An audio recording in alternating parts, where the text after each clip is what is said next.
Audience, welcome to Viewpoint from Overseas. I'm your host Faraz Darvesh. We have several different topics with us on the table, but first we'll discuss the unfortunate incident that happened in New York City that took the lives of about 8 people. And it's an unfortunate incident, and it looks like, again, the religious terrorism is behind it, and looks like ISIS-inspired man decided to kill these innocent people. We'll discuss what are the implications and how could this be rooted out, and whether it's even possible to root this out. Anybody could be a sympathizer, anybody could be inspired by ISIS.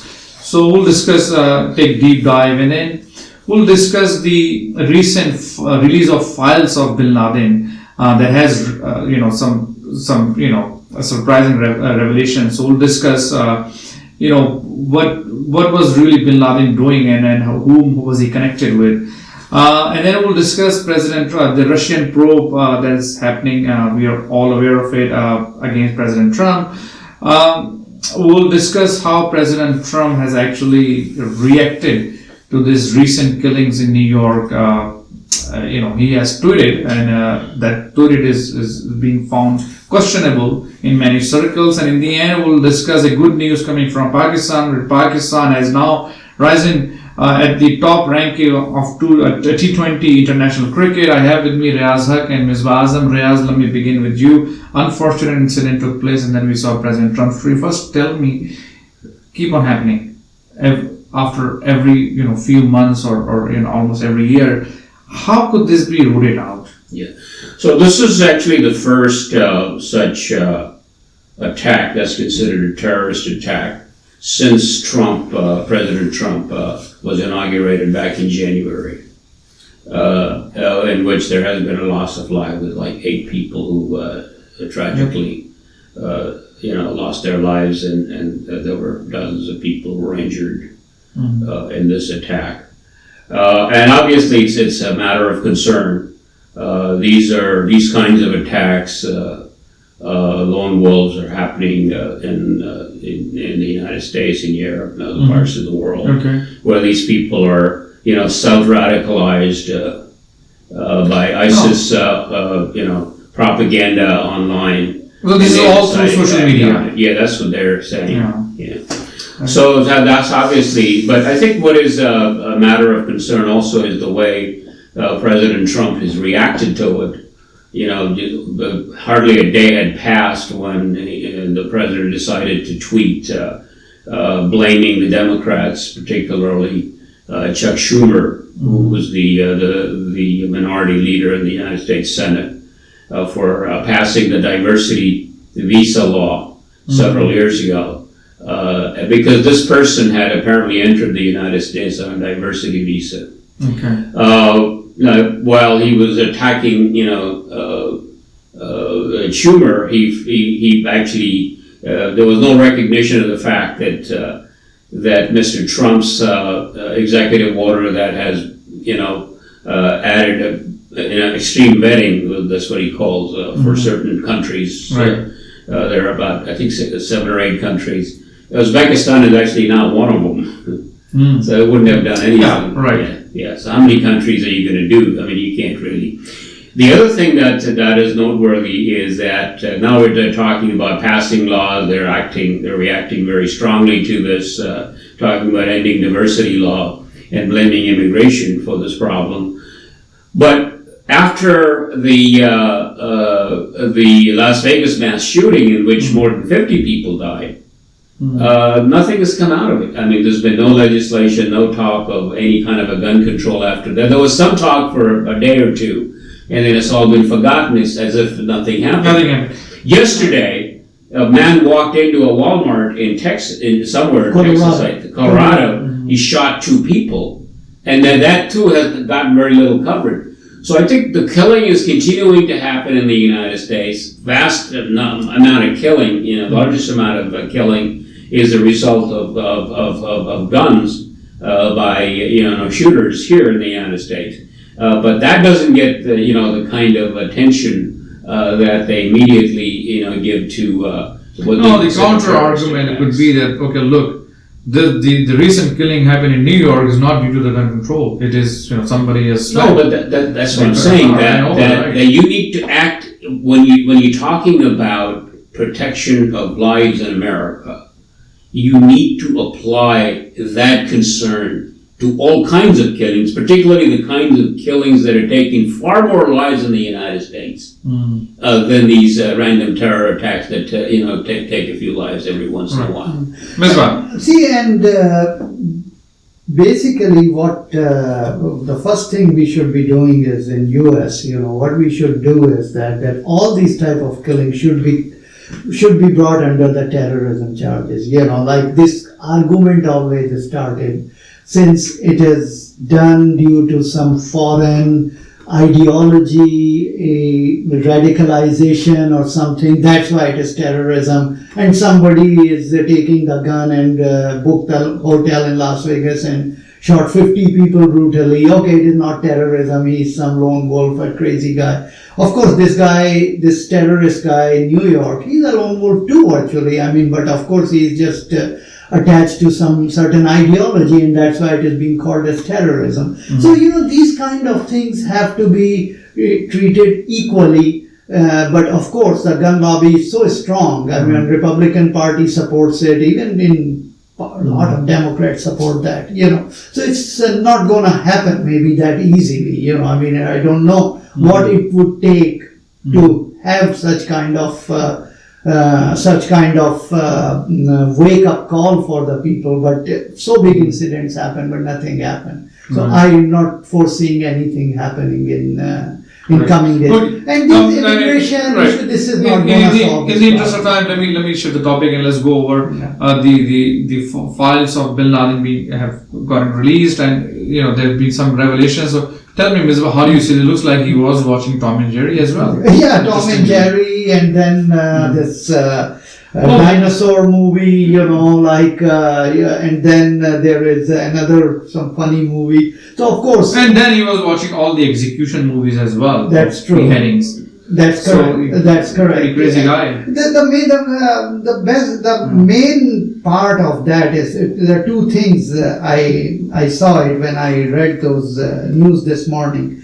One is that I was just searching when this news come. I was just searching where P word is.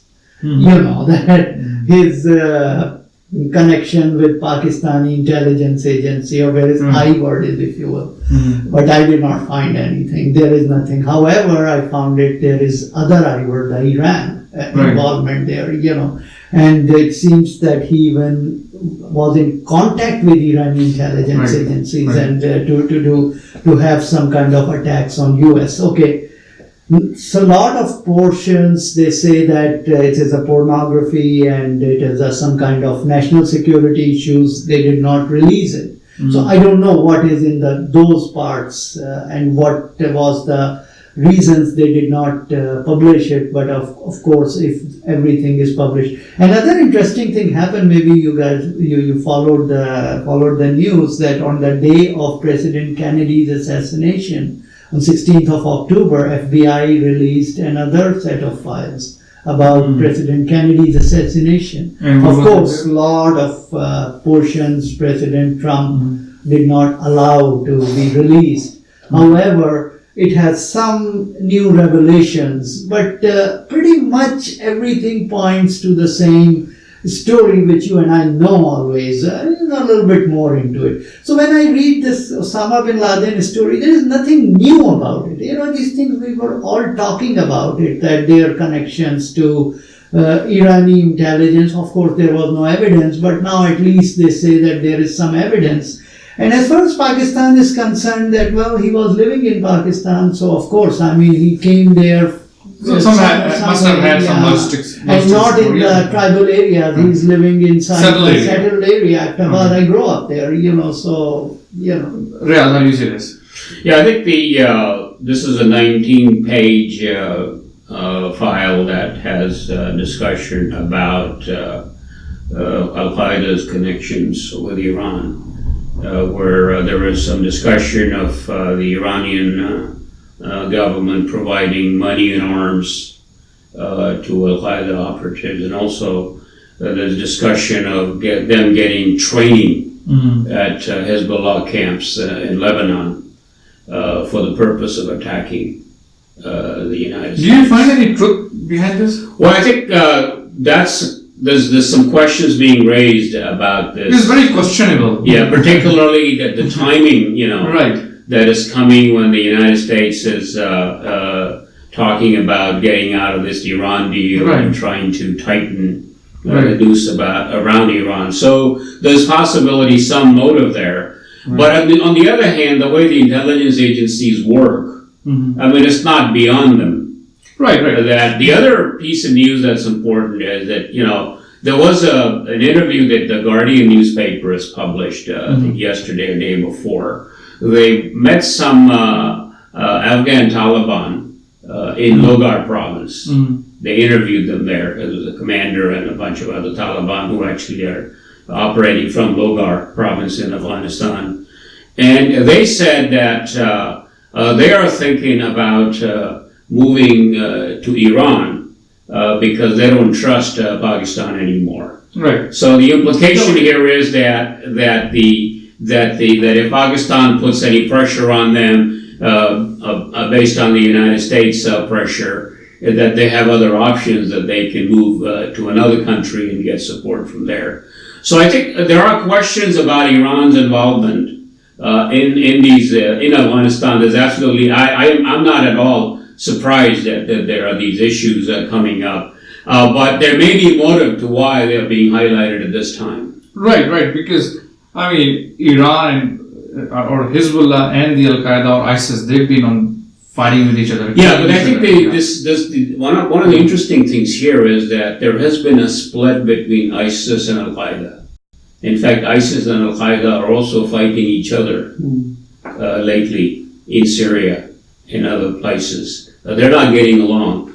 So one of the motivations might have been for Iran to use the Al Qaeda to attack ISIS as well, because sometimes we have some very simplistic notions of how these animosities are, where the lines are drawn. But the intelligence agencies see these problems differently than an average person. They're using one enemy to kill the other enemy. Yeah, so they're using very tactical methods. But the other thing that's been known for a long time now, is that when the Americans went into Afghanistan, actually a number of Al-Qaeda operatives fled to Iran. And many of them lived there for a while. In fact, some of them are still living there. They say that Bn Laden's son Hamza, his wedding actually took place. That's true. In Iran. Right, and then there are circles of ISIS and Al Qaeda who blame Iran to be American puppet, or being an American puppet for bombing Taliban and bombing Al Qaeda and providing support. Yeah. So these are not very clear-cut lines as to who's the friend and who's the enemy here. Yeah, there is. You have to move forward on the. Yeah, go ahead. Just a very short comment. That's NIA declassified report in 2012, which was kind of saying that U.S. needs some principality in the eastern Syria, which will be their assets in the future, and that is ISIS. Of course, Iran is fighting against it. So there is a good chance, but hey, we are living in the post-truth world. We were told that Iraq has weapons of mass destruction, what we found. We were just told that these two people who were found in Pakistan, these two American and Canadian couple, they were living 5 years. Our CIA chief said that they were living 5 years in Pakistan, but his wife said no, they were not there for 5 years. So you never know. They were there in Afghanistan. She said that they actually built a home. The Afghan Taliban built a home for them in a place called Spingar. You never in know. Afghanistan. And they lived there for a while. And then they built another home in a different part of Afghanistan for them. So you never know what the truth is. Okay, anyhow, I just want to move forward to this Russian probe. Riaz, tell us what's happening. Will it become a bigger threat to the President Trump's presidency? Yeah, I think the way these prosecutors work, usually, the seasoned prosecutors, and I think Robert Mueller is a very experienced, very seasoned prosecutor. They start around the edges first. They don't go directly to the center. the core, okay? Yeah. So I think they have already filed charges. They have one person, George Papadopoulos, who was involved in the Trump campaign, already pleaded guilty to lying to the FBI. And Trump's campaign manager, who was campaign manager for several months, his name is Paul Manafort. He's been charged with working as a foreign agent without registering, and he's also been charged with money laundering. Apparently, he was working for Ukraine this entire time, even while he was, the campaign manager, and he'd been receiving funds from the Ukrainians. In fact, there's a figure like $70 million is what he got. He was working actually specifically for Yanukovych, who used to be the president of Ukraine, was pro-Russian president. The other thing to note is that George Papadopoulos, apparently he pled guilty several months ago, and it's only now been revealed. So there is some speculation by some people that he may have been used by Mueller to trap other people in the Trump campaign, Trump administration. They may have had him wired to record conversations with other people to gather more evidence against the Trump inner circle. The other thing that's going on right now, it's very interesting, is that now the fingers are being pointed at Jerrod Kushner, the president's son-in-law. He's apparently under investigation because Carter Page has apparently indicated that there was some involvement by Jerrod Kushner in the Comey firing. So all of these things are coming to. So you're saying it was gonna get serious? Yeah, I think he's starting at the edges and working toward the center, and I wouldn't be surprised if eventually he gets to Trump himself. Yeah. Actually, so far President Trump is kind of playing it down. I mean, if you saw his tweets, a series of tweets are coming, and he's saying that all this money laundering case and what Jerrod just mentioned about Manafort, it is just out. But Papadopoulos is very interesting guy. He's always below average. His teachers, they say that he's never been good one, and he's a 30-year-old guy. And he was, some of the Trump campaign people say that they never even met him. He only talks to them on telephone, and he was, it seems he was supporting, he was giving some advice on. But there was some acknowledgement today that he made a presentation to Trump, and the words they used, that Trump heard him out. No, that's true. And he lied, actually. He lied to FBI, of course. I mean, he was being hired by the Trump campaign, of course. I mean, he was part of the Trump campaign. But he lied that he met this professor, and he lied about it, that it happened much before that, although that's not true. It happened after that. And now he's pleaded guilty.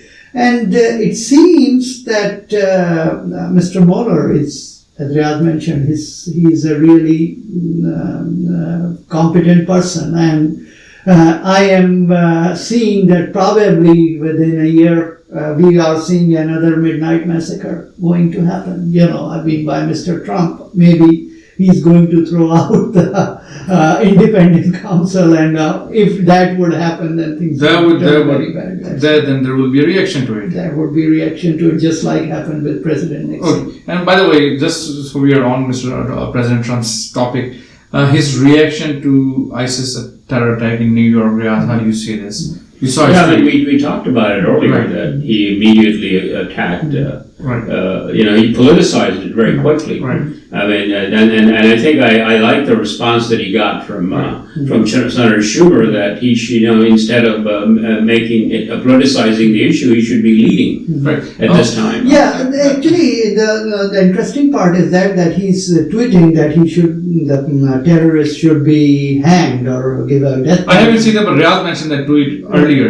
Yeah. So basically, that is the prosecutor is now in a very difficult situation. That now the counsel will right away, the defending counsel will right away say that okay, you are doing it because higher authority is telling you to do that. Right. It could happen. He's making things very complicated. Right. And I don't know, President Trump doesn't take advice from his advisors that he's a president, he's a commander-in-chief. He's not supposed to be telling them. Okay, let's try. Let me try to wrap it up. Pakistan's rise to top international T20 cricket ranking. Riyadh, this is the Pakistan Cricket Board as well as the security forces have done a great job in, promoting cricket as well as providing security. How do you say this? Yeah, so this is the team, Sri Lanka team, that was attacked. Right. Back in 2009 by terrorists in Lahore when they were playing in that same city. Mm-hmm. And after that, obviously, they left unfinished, and there has not been any foreign teams visiting Pakistan since that time.